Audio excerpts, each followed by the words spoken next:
हे महाराष्ट्र। आज आम्ही सन्माननीय कृषी अधिकारी शिरपूर यांना आज एक निवेदन दिलेलं आहे। खरं तर शेतकऱ्यांच्या बाबतीत अनेक घडामोडी महाराष्ट्रामध्ये घडत आहेत आणि आताही एक आमच्या भागातील खास करून होर्णांते मंडळामध्ये एक फार मोठी घटना सध्या शेतकऱ्यांच्या बाबतीने घडताना दिसते आहे।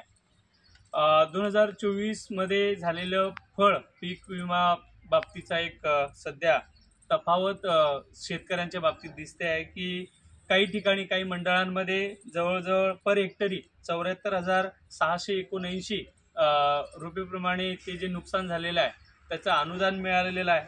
तर होर्णांते या मंडळामध्ये 42,500 रुपये हे मिळालेलं आहे।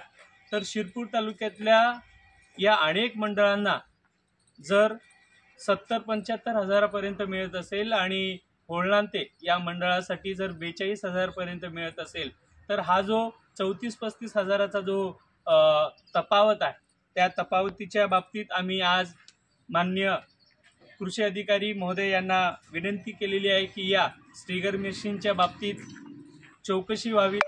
ती जे संबंधित कंपनीचं स्ट्रिगर आहे त्या सगळ्या बाबतीतही चौकशी व्हावी। शेतकऱ्यांची या विषयावर अनेक दिवसापासून स्ट्रिगर बंद होतं अशाही शेतकऱ्यांचं मत आहे।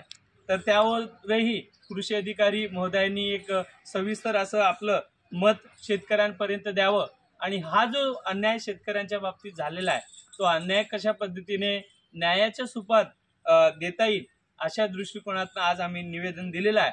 जर येत्या काळामध्ये या सगळ्या प्रकरणामध्ये चौकशी झाली नाही तर आम्ही शिरपूर तालुक्यातल्या सगळ्या शेतकऱ्यांनी मिळून या सगळ्या विषयावर इथे मोर्चा करण्याचा आंदोलन करण्याचा इशारा माननीय कृषी अधिकारी यांना दिलेला आहे। आम्हाला आशा आहे की या सगळ्या विषयांवर चौकशी होईल आणि आमच्या शेतकऱ्यांना न्याय मिळेल। जय हिंद, जय महाराष्ट्र।